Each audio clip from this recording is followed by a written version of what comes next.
Look around our country today, there's one thing most people will all agree on, and we basically do not agree on anything. We can all agree that we have become a country of very angry people.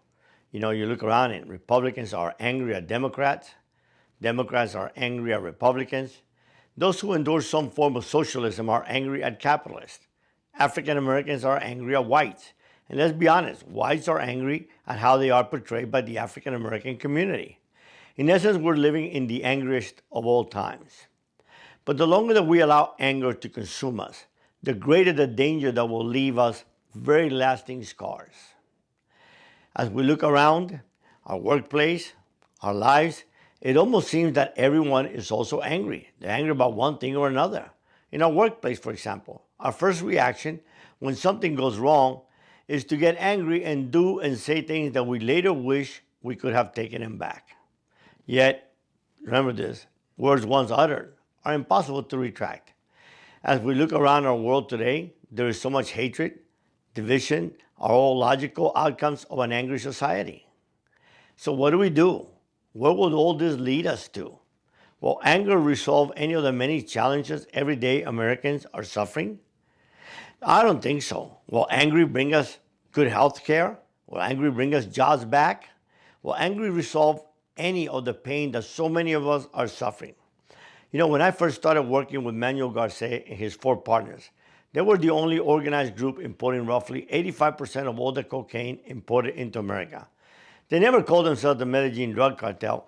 That name was given to us by the US government, which wanted to label everyone dealing in cocaine from Colombia as the Medellin Drug Cartel. But in reality, we were the first cartel. This is why I always say that I was head of the group that would one day become known as the Medellin Drug Cartel. We were there before any of those ever existed. We were there before Pablo Escobar even surfaced. But the name Medellin Drug Cartel first surfaced in the early 2000s.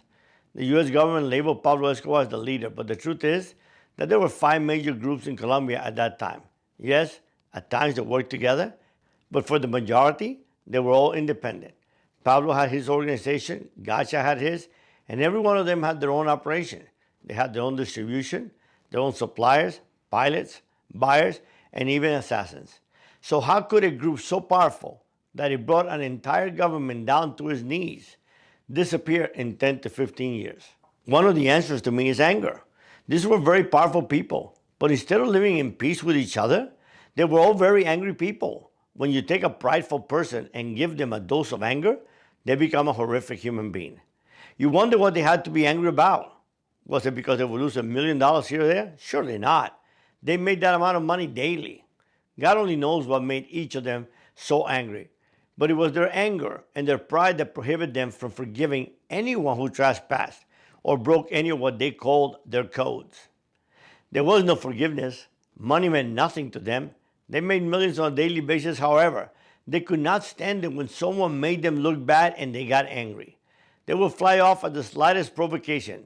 It was that anger that brought about their demise. And then you begin to make decisions out of anger that one day you wish you would simply take back, but it's too late now.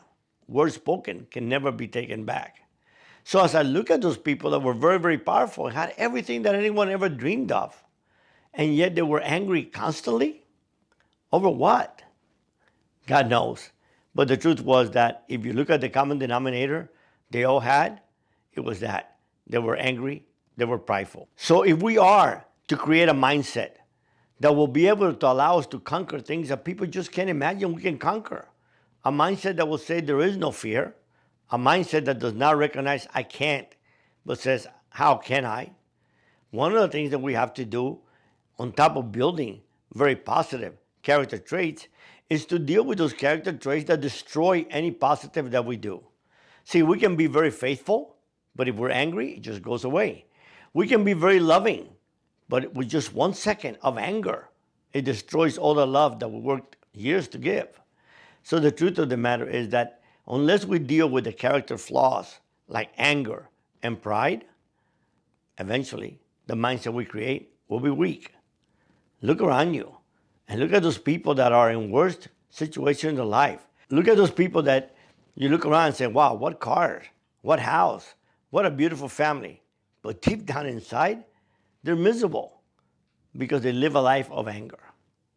So today, let us work on overcoming that anger, and let us work towards a situation of love, a situation of peace, where we don't fly off the handle, when we can analyze everything with a calm mind. Everything in life, except death, has a remedy.